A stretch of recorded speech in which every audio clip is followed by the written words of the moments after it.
Bismillahirrahmanirrahim. Assalamualaikum warahmatullahi wabarakatuh.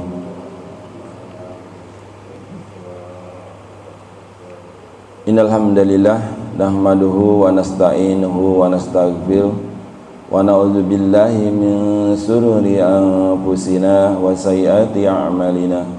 May yahdihillahu fala mudhillalah wa may yudlil fala hadiyalah.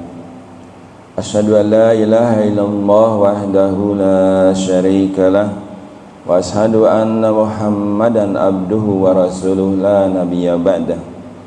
Asyhadu an la ilaha illallah wa asyhadu anna Muhammadar rasulullah. Allahumma salli wa sallim ala sayyidina Muhammad wa ala ali sayyidina Muhammad, amma ba'd. Qala Allah ta'ala fi kitabil karim, a'udzu billahi minasy syaithanir rajim. Subhanalladzi khalaqal azwaja kullaha mimma tumbitul ardu wa min anfusihim wa mimma la ya'lamun. Wa qala aidan rabbi shrah li sadri wa yassir li amri wahlul 'uqdatam min lisani yafqahu qawli. Shadaqallahul azim wa shadaqa rasulun nabiyil karim. Wala zalika minas sahidin wasyakirin walhamdulillahi rabbil alamin. Puji syukur mari senantiasa kita panjatkan kehadirat Allah Subhanahu wa taala atas nikmat yang Allah berikan kepada kita semua. Alhamdulillah pada pagi hari ini kita masih diberikan nikmat iman, nikmat sehat walafiat hingga bisa hadir di tempat yang mulia ini, salah satunya untuk menjalankan ibadah kepada Allah Subhanahu wa taala, yaitu menunaikan salat subuh dan dilaksanakan secara berjamaah. Alhamdulillah. Salawat serta salam sama-sama kita sanjungkan ke baginda Nabi Muhammad sallallahu alaihi wasallam, keluarganya, para sahabatnya. Semoga kita sebagai umatnya senantiasa dapat menjalankan sunnah-sunnahnya secara istiqomah, dan kelak mudah-mudahan kita mendapatkan syafaat dari beliau. Yang kami hormati seluruh jajaran pengurus DKM, jamaah salat subuh yang dirahmati Allah. Pada pagi hari ini kita ketemu lagi. Insya Allah pada pagi hari ini akan berbicara tentang standar kebaikan seorang hamba. Sekelumit kita melihat bagaimana fenomena kehidupan kita sendiri dan lingkungan serta seluruh kehidupan di dunia ini. Seringkali kita di dalam kehidupan bermasyarakat ini, saat ini begitu banyak medsos yang beredar di hadapan kita, karena langsung pada saat ini semuanya berada di tangan kita. Informasi begitu cepat, dan begitu cepat pula kita menanggapi persoalan-persoalan yang ada, yang datang terhadap diri kita. Oleh karena itu seringkali kita berbicara mungkin tanpa dasar, tanpa pengetahuan yang mantap, informasi yang belum jelas, tapi kita seringkali membalasnya dengan seenaknya, padahal belum tentu informasi itu benar, sehingga tanggapan atau pendapat kita lebih banyak husnuzonnya atau berburuk sangkanya. Terkadang kita terbawa emosi apa yang ada pada saat ini.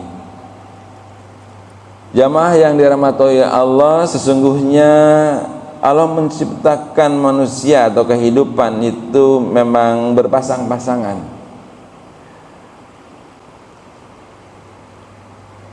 Ada siang, ada malam, ada laki-laki, ada perempuan, ada langit, ada bumi. ada nikmat, juga ada musibah. Keadaan berpasangan tersebut merupakan simbol kesatuan yang menunjukkan adanya kebaikan di antara keduanya. Kita tidak bisa menyatakan bahwa keadaan yang satu itu baik dan keadaan yang lain juga tidak baik.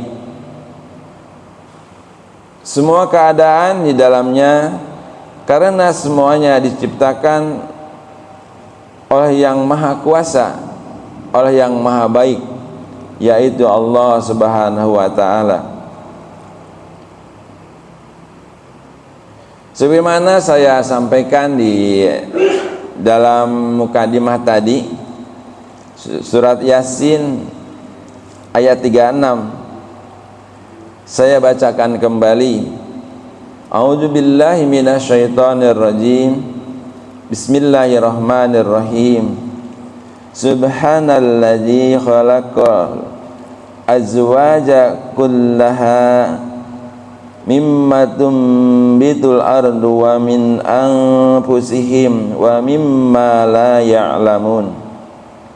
Maha suci Allah yang telah menciptakan semuanya berpasang-pasangan, baik dari apa yang ditumbuhkan oleh bumi dan dari diri sendiri mereka, maupun dari apa yang tidak mereka ketahui.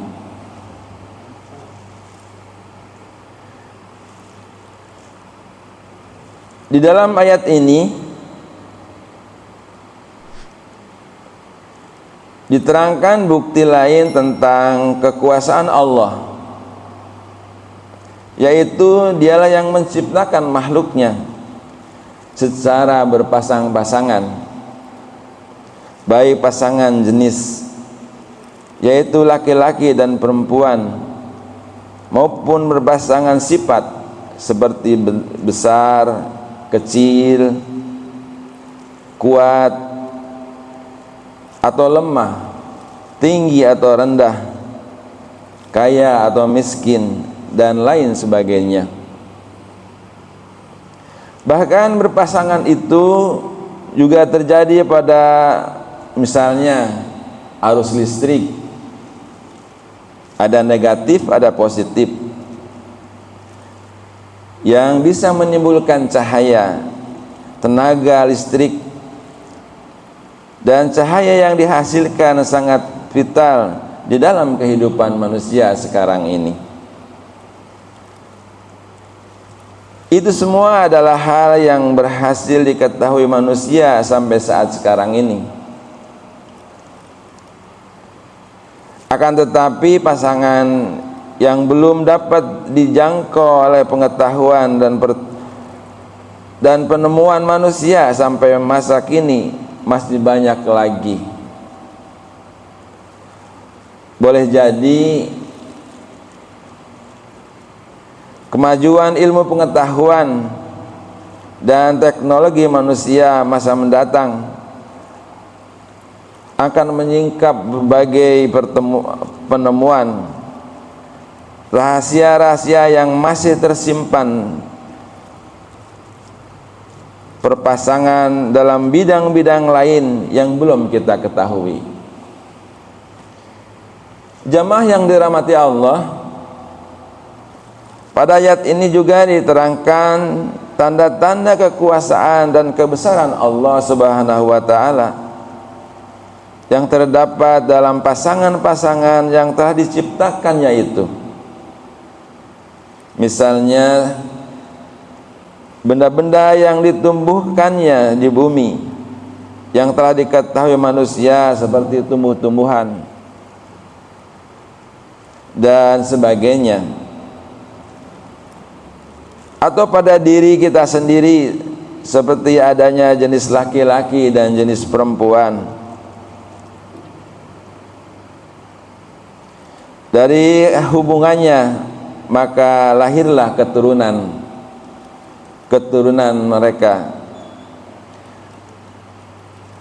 Hal-hal yang belum diketahui manusia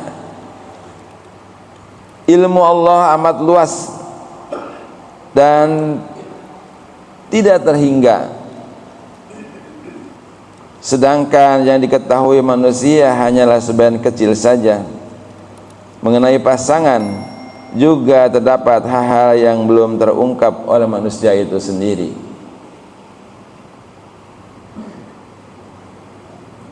Jamaah yang dirahmati Allah, demikian juga dengan pasangan nikmat dan musibah. Keduanya bersumber dari Allah Subhanahu wa taala. Oleh karena di dalam nikmat dan musibah harus kita yakini mengandung sebuah kebaikan. Menghindari keduanya adalah satu hal yang tidak mungkin, karena semua sudah ditentukan oleh Allah Subhanahu wa taala. Maka sikap yang tepat adalah menerimanya dengan lapang dada dan sukacita, dengan penuh tawakal kepada Allah Subhanahu wa taala. Kemudian bagaimana caranya? Caranya adalah dengan menggunakan standar Allah, bukan dengan menggunakan standar kita sebagai hamba, sebagai makhluk. Sebagai makhluk Allah, kita tentu selalu berharap nikmat dan dijauhkan dari segala musibah dan keburukan. Karena menurut pikiran kita, nikmat adalah sesuatu yang menyenangkan, sedangkan sesuatu yang menyenangkan itu adalah kebaikan. Dan sebaliknya, kita selalu merasa bahwa musibah adalah sesuatu yang memilukan, atau suatu keburukan itu adalah sesuatu yang memalukan dan mengandung keburukan bagi kehidupan kita.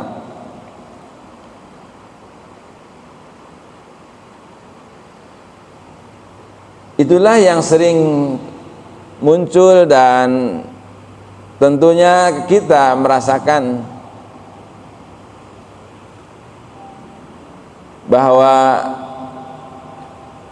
kalau berdoa pun demikian ya Pak ya, kita menginginkan kebaikan agar merasa senang dalam hati kita, menginginkan kesuksesan agar kita hidup bahagia. Akan tetapi dua-duanya pasti datang, ada baik dan ada buruk.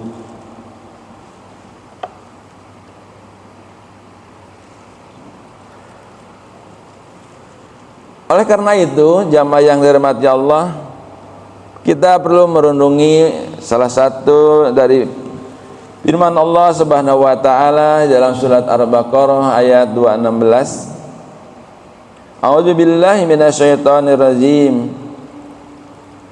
Kutiba alaikumul qitalu wa huwa kurtul lakum wa asa an takrahu syai'an wa huwa khairul lakum wa asa an tuhibbu syai'an wa huwa syarrul lakum wallahu ya'lamu wa antum la ta'lamun.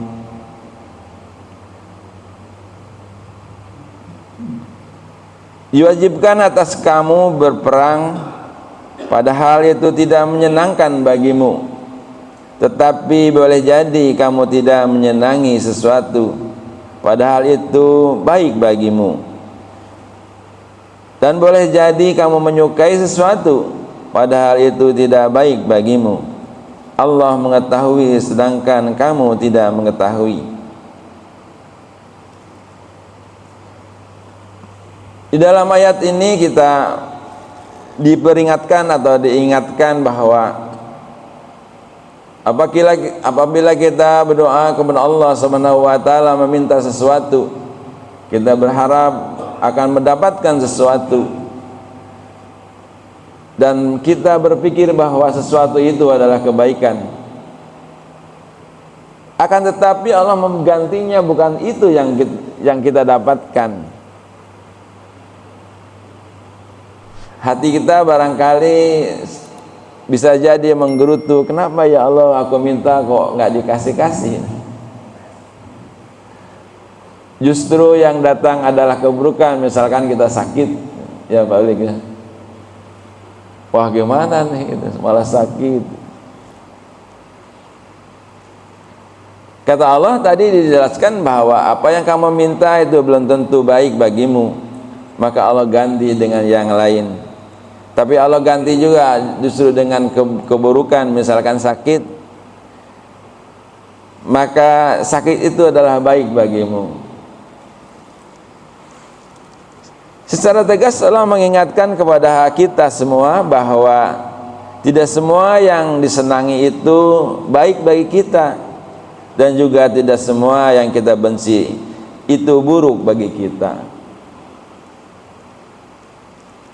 Jamaah yang dirahmati Allah, ini adalah pertanda agar kita jangan menggunakan standar akal dan perasaan kita dalam menyikapi segala sesuatu atau keadaan yang terjadi di dalam kehidupan kita. Di akhir ayat Allah menegaskan bahwa Allah yang Maha Tahu dan pengetahuan manusia sangatlah terbatas. Maka dari ayat ini kita perlu menanamkan dua sikap, yaitu husnudzon dan bertawakal kepada Allah Subhanahu wa taala atas takdir yang Allah berikan kepada kita. Sikap husnudzon kepada takdir Allah dipakai dengan selalu berprasangka baik terhadap semua kejadian yang menimpa diri kita. Tugas kita sebagai makhluk adalah menjalankan takdir Allah dengan lapang dada. Kita tidak perlu memikirkan sesuatu yang sudah dipastikan oleh penciptanya. Kewajiban kita adalah menjadi makhluk yang baik, yang taat kepada Allah dan berbuat baik kepada makhluknya.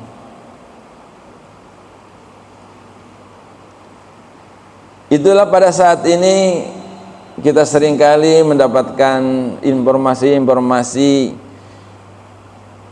yang dapat di dalam HP kita, di dalam grup WA kita, membaca koran misalnya, kalau masih ada koran di rumah. Tapi saat ini semuanya orang lebih suka selalu melihat HP-nya. Seringkali mendapatkan informasi-informasi yang tadi saya sampaikan.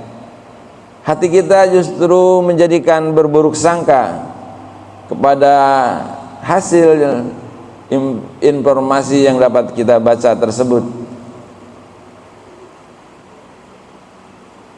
Keinginan-keinginan yang tidak tercapai, justru kita mendapatkan keburukan. Misalkan tadi saya bilang bahwa justru kita diberikan sakit sama Allah Subhanahu wa taala. Keinginan belum tercapai. Ini merupakan sesuatu yang perlu kita sadari, kita pikirkan bahwa semuanya adalah hak Allah Subhanahu wa taala. Jamaah yang dirahmati Allah, nikmat dan musibah itu adalah sesuatu yang pasti tentunya. Hanya kita tidak tahu kapan datangnya. Keyakinan akan kepastian itu harus melahirkan keyakinan pasti ada kebaikan di dalamnya. Jika dalam nikmat ada kebaikan, maka dalam musibah pun pasti ada kebaikan. Kalau pada saat ini kita belum mampu menemukan kebaikan tersebut, maka itu karena keterbatasan pengetahuan kita saja. Maka sikap husnudzon kepada takdir Allah adalah sikap yang cerdas dan perlu kita tumbuh kembangkan menghadapi segala situasi yang timbul di dalam kehidupan kita. Hidup kita ditentukan oleh nikmat atau musibah, tetapi ditentukan oleh kadar keyakinan kita terhadap adanya kebaikan di dalamnya.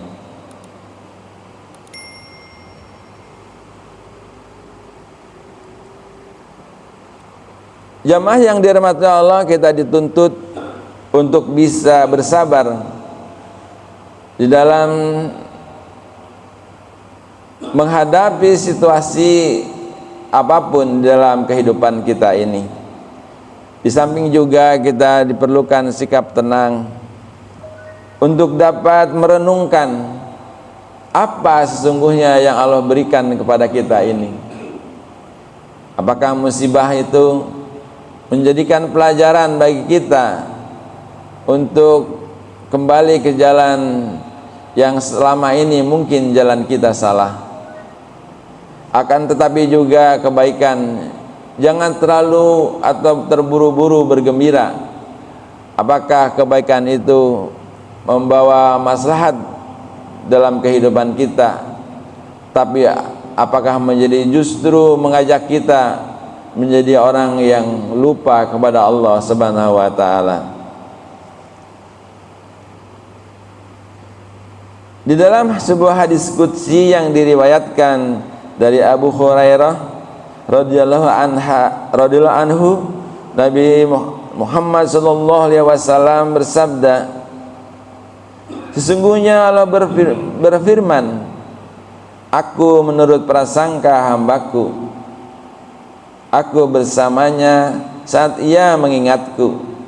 Jika ia mengingatku dalam kesendirian, aku akan mengingatnya dalam kesendirianku.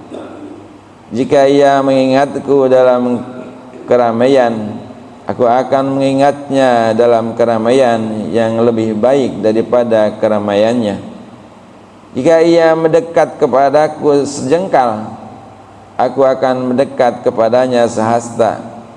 Jika ia mendekat kepadaku sehasta, aku akan mendekat kepadanya sedepak. Jika ia datang kepadaku dengan berjalan, aku akan datang kepadanya dengan berlari.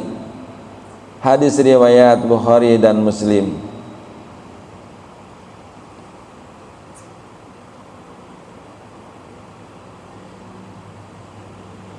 Jamaah yang dirahmati Allah, jika kita bisa menganggap nikmat sebagai sebuah kebaikan, maka kita juga harus bisa menganggap musibah sebagai kebaikan. Husnuzon harus menjadi kacamata kita dalam memandang kehidupan ini. Dengan begitu hidup ini akan istiqomah dalam keimanan, karena menganggap semua yang kita alami sebagai rahmat dari Allah Subhanahu wa taala, tanpa kita mempedulikan apakah itu berbentuk nikmat atau musibah. Tapi sifat husnuzon juga akan membentuk karakter kemanusiaan kita, karena kita mudah menyalahkan orang lain atau keadaan sebagai penyebab kondisi yang kita alami. Jamaah yang dirahmati Allah, begitulah sikap manusia yang sering terjadi kita lihat atau kita temui di dalam masyarakat ini. Kita sering sekali menyalahkan orang lain, padahal kita belum tahu permasalahan yang sebenarnya. Misalnya ada orang mendapat musibah, kemudian kita cepat menggunjing, wah si anu memang kelakuannya begitu, sudah pantaslah dia mendapatkan cobaan seperti itu. Kita melihat dari sisi buruknya saja, tetapi tidak melihat sisi lain yang belum kita ketahui. Jamaah yang dirahmati Allah, mungkin kita ingat bagaimana kisah Nabi Ayub. Bapak tahu kisah Nabi Ayub? Halo? Nabi Ayub, kita mengetahuinya bahwa Nabi Ayub adalah nabi yang sangat istiqomah, sangat soleh. Di samping juga orang kaya raya ya, banyak ternaknya, banyak hartanya, tapi dia menjadi orang yang soleh, yang taat kepada Allah Subhanahu wa ta'ala.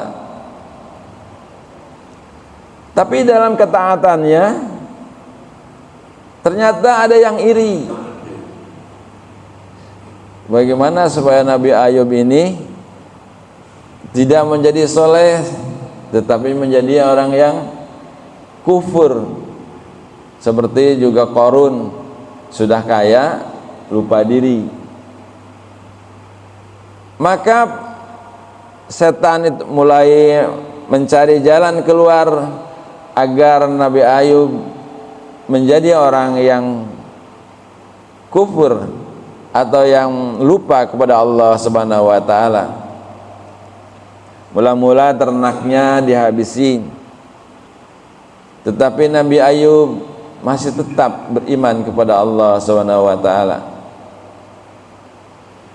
Nabi Ayub akhirnya kekayaannya dibakar, sampai Nabi Ayub tinggal di rumah. Akhirnya Nabi Ayub masih digoda lagi karena Nabi Ayub tetap beriman kepada Allah Subhanahu wa ta'ala. Akhirnya setan, bagaimana caranya agar Nabi Ayub terus bisa lepas dari ketaatannya. Akhirnya rumah Nabi Ayub digoncang oleh setan-setan tersebut, dan akhirnya rumahnya roboh. Anak-anaknya akhirnya meninggal. Tapi Nabi Ayub tetap saja menjadi orang yang beriman. Akhirnya setan mencari jalan keluar, bagaimana agar Nabi Ayub ini bisa lepas dari keimanannya. Akhirnya setan menaburkan penyakit kepada Nabi Ayub, dan akhirnya Nabi Ayub menjadi sakit dengan sakit yang sangat memilukan, yaitu sekujur badannya dipenuhi dengan ulat. Akhirnya lingkungan masyarakat tersebut tidak mau lagi dekat kepada Nabi Ayub. Nabi Ayub akhirnya diusir dari tempat tinggalnya bersama istrinya, karena Nabi Ayub memiliki penyakit yang tidak kunjung sembuh. Prasangka-prasangka buruk mulai timbul terhadap Nabi Ayub karena sakit yang begitu panjang waktu, tidak ada kesembuhan. Akhirnya Nabi Ayub pergi juga dari tempat tinggalnya bersama istri. Nabi Ayub selama di tempat pengasingan, akhirnya istrinya juga tidak sanggup lagi menemaninya. Akhirnya istrinya pun pergi meninggalkan Nabi Ayub. Nabi Ayub kemudian berdoa kepada Allah Subhanahu wa ta'ala karena rasa kesal terhadap istrinya. Seandainya istriku datang nanti, maka aku akan cambuk 100 kali. Lalu Nabi Ayub berdoa kembali, minta kesembuhan kepada Allah Subhanahu wa ta'ala. Kemudian Allah Subhanahu wa ta'ala mengabulkan doanya.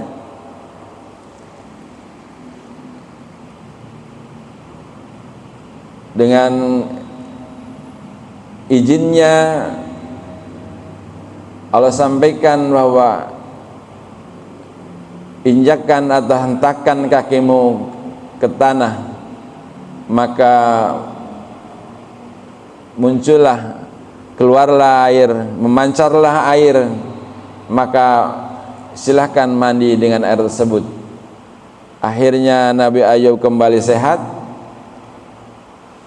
menjadi bersih kembali, sembuh dari segala penyakit yang sangat panjang waktunya dan sangat memilukan tersebut. Terkait dengan cerita ini, kita lihat bahwa bagaimana penyakit yang menimpa diri kita, misalnya orang memandangnya mungkin si anu sakit itu karena memang kelakuannya. Kita sudah suudzon terhadap orang tersebut. Pikiran kita timbul karena keterbatasan ilmu kita, memandangnya hanya sisi negatifnya saja. Begitu juga yang dialami oleh Nabi Ayub, menjadikan orang-orang suudzon terhadap kelakuannya. Mungkin Nabi Ayub punya dosa apa, tetapi tidak ada yang bisa menjawabnya kecuali Allah sendiri yang mengetahuinya. Oleh karena itu, sikap kita di dalam kehidupan ini, kita perlu amalkan adalah sikap tawakal kepada Allah Subhanahu wa taala, sikap berbaik sangka. Tawakal adalah berserah diri sepenuhnya kepada Allah Subhanahu wa taala. Sikap tawakal dapat tumbuh jika kita memiliki sikap husnudzon kepada takdir Allah Subhanahu wa taala. Keyakinan adanya kebaikan dari setiap nikmat dan musibah ini membuat kita menjalani hidup menjadi ringan. Tidak ada beban karena semuanya adalah sudah takdir Allah. Hidup kita hanya fokus pada untuk selalu dalam ketaatan dan kebaikan, tanpa mempedulikan sikap atau respon orang lain terhadap diri kita.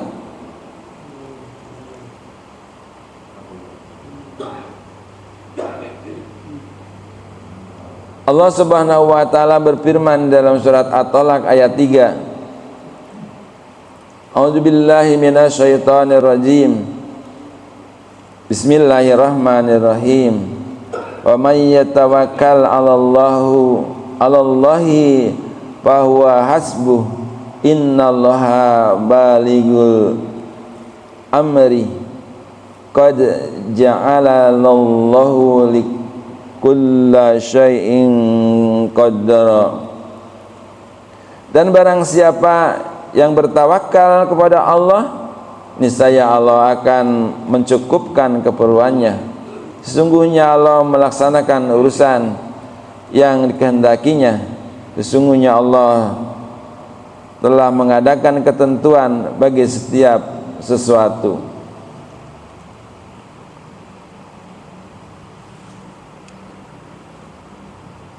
Ukuran kebaikan dan keburukan seseorang hamba itu hanya Allah yang tahu, karena Allah adalah Sang Pencipta. Hal ini membuktikan keterbatasan seorang manusia dalam menilai dirinya sendiri dan lingkungan sekitarnya. Seringkali manusia mengukur baik sesuatu berdasarkan apa yang dia menyenangkan,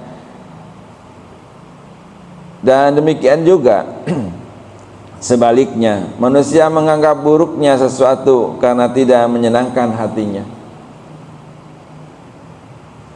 Maka ketika dia mendapatkan sesuatu nikmat, dia menganggapnya itu adalah kebaikan, dan jika dia mendapatkan musibah, maka yang dianggapnya itu adalah keburukan. Dari sinilah manusia memberikan penilaian bahwa nikmat itu identik dengan kebaikan dan musibah itu identik dengan keburukan. Padahal kita tahu bahwa ada kenikmatan yang berpotensi menjadi istijot, sebagaimana saya sampaikan di muka, bahwa dengan diberikan kekayaan, diberikan pangkat dan kedudukan, justru kita menjadi lalai kepada Allah Subhanahu wa taala. Kita merasa bahwa semua itu adalah hasil karya kita. Itu justru yang lebih berbahaya. Dan juga ada musibah yang berkedudukan sebagai penghapus dosa, tetapi justru kita lupa akan segala kelalaian yang selama ini kita perbuat. Justru dengan keburukan ini yang sesungguhnya adalah menghapuskan dosa-dosa kita, akan tetapi kita berburuk sangka lagi kepada Allah Subhanahu wa taala. Salah apa lagi saya ini? Kok begitu terus dicoba? Sudah sakit, kerjaan juga di PHK, sudah di PHK, berdagang, dagang juga kurang laku. Bagaimana lagi? Kadang-kadang kita putus asa atas apa yang terjadi dalam hidup kita ini. Jemaah yang dirahmati Allah, justru Allah itu ingin mengangkat manusia ke derajat yang lebih tinggi dengan dihapuskan dosa-dosanya tadi, diberikan banyak ujian. Sesungguhnya dia sedang ditempa menjadi orang yang kuat. Sesuai juga sesungguhnya di dalam Al-Baqarah surat ayat terakhir, bahwa Allah tidak akan memberikan ujian kecuali dengan kesanggupannya. Jadi sesungguhnya pada saat Allah memberikan segala cobaan terhadap diri kita, sesungguhnya Allah tahu bahwa kadarnya kita, kekuatannya kita, kemampuannya kita. Oleh karena itu, janganlah bangga dengan banyaknya nikmat yang kita miliki atau kita terima, dan juga jangan sedih dengan banyaknya musibah.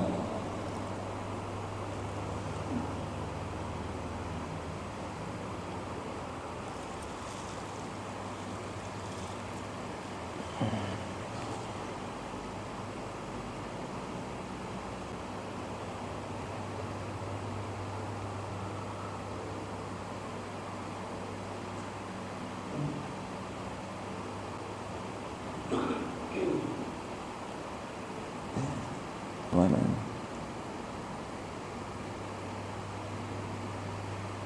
Kok hilang?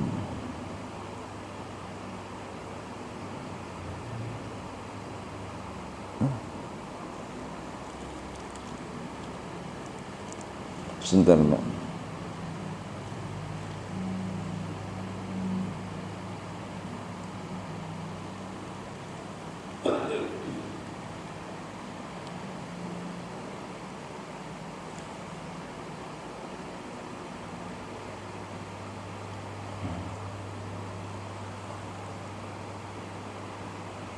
Tangannya kecepatan.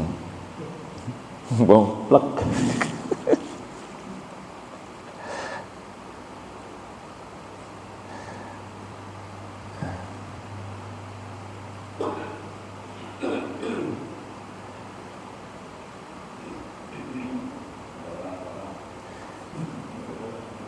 Waalaikumsalam, ada orang ya. Jamaah yang dirahmati Allah,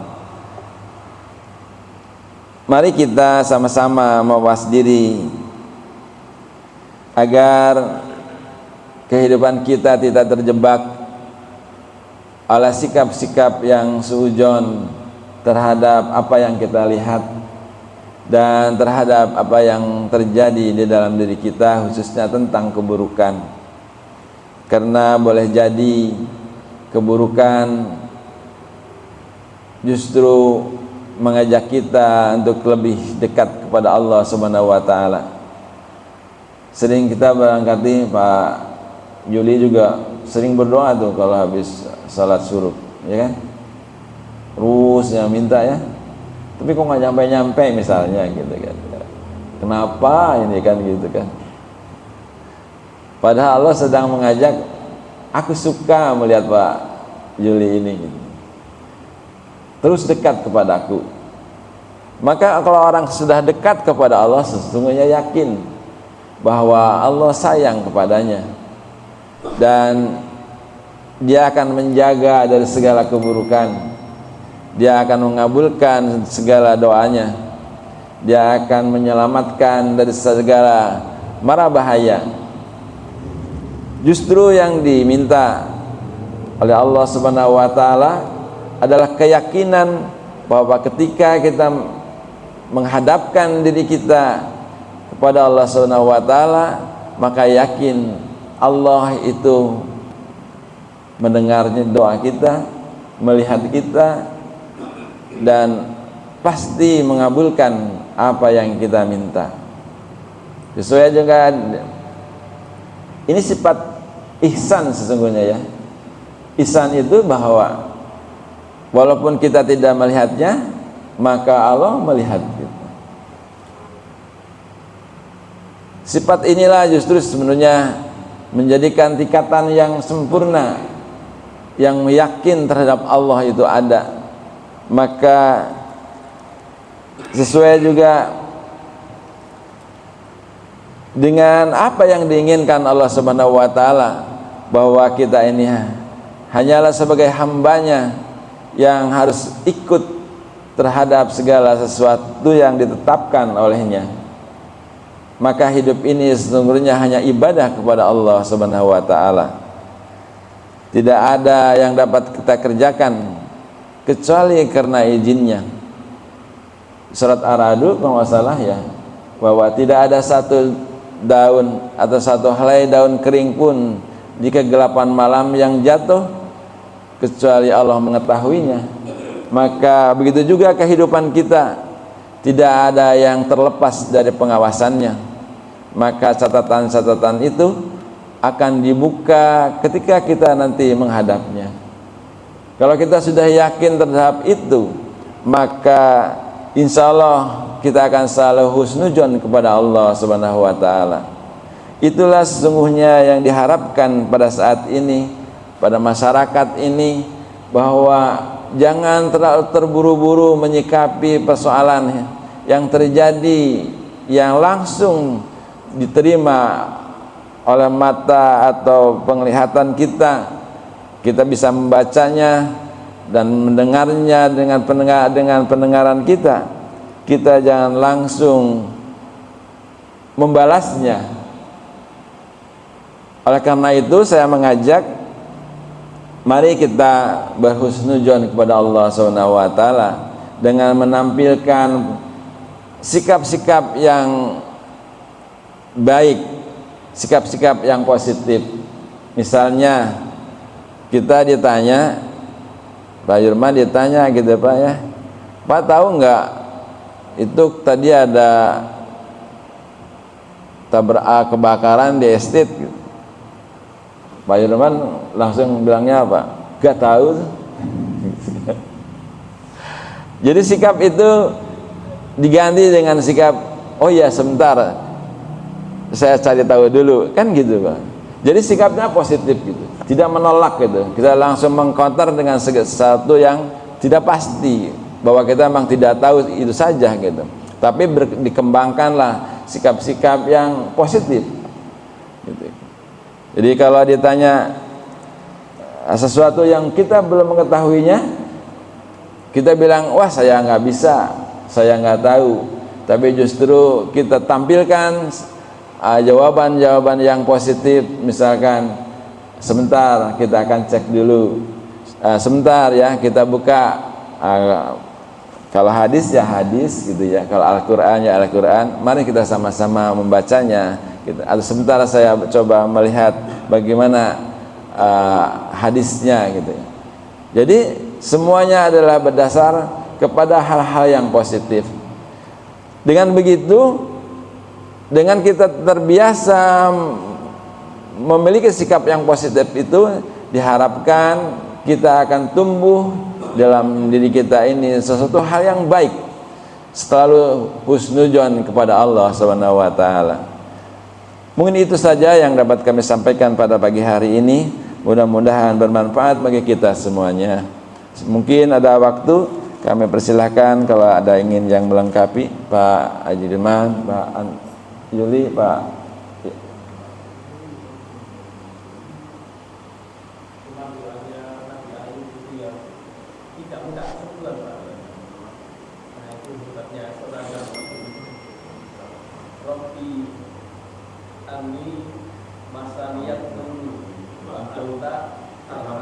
Ya marahimin.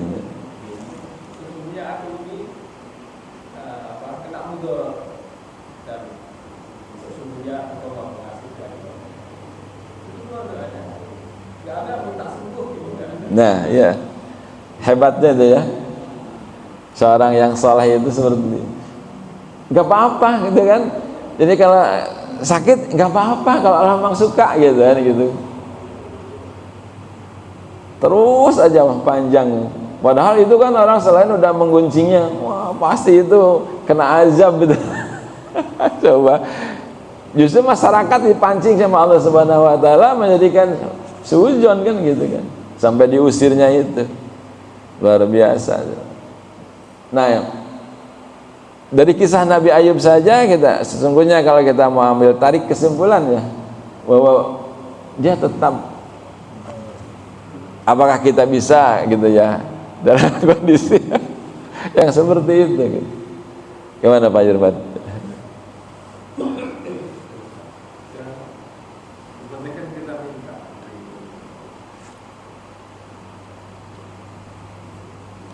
Tapi memang tidak kelas kita. Enggak kelas.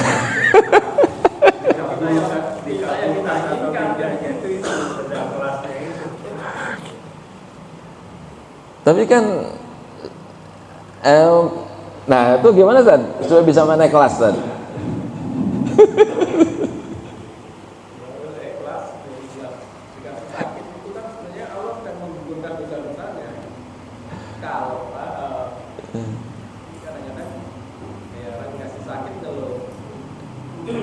Mungkin ada tip Tad bisa naik kelas.